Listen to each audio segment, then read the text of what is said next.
এবার নাচতে নাচতে বুলির সামনে চলে এলো এবি।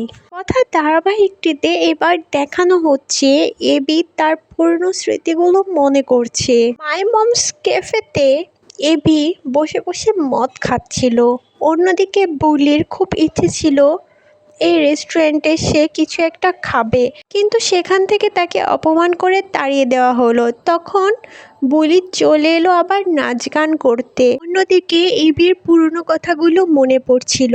এবি কথাকে বলছিল, আমি না থাকলে তোর কি হবে রে কথা।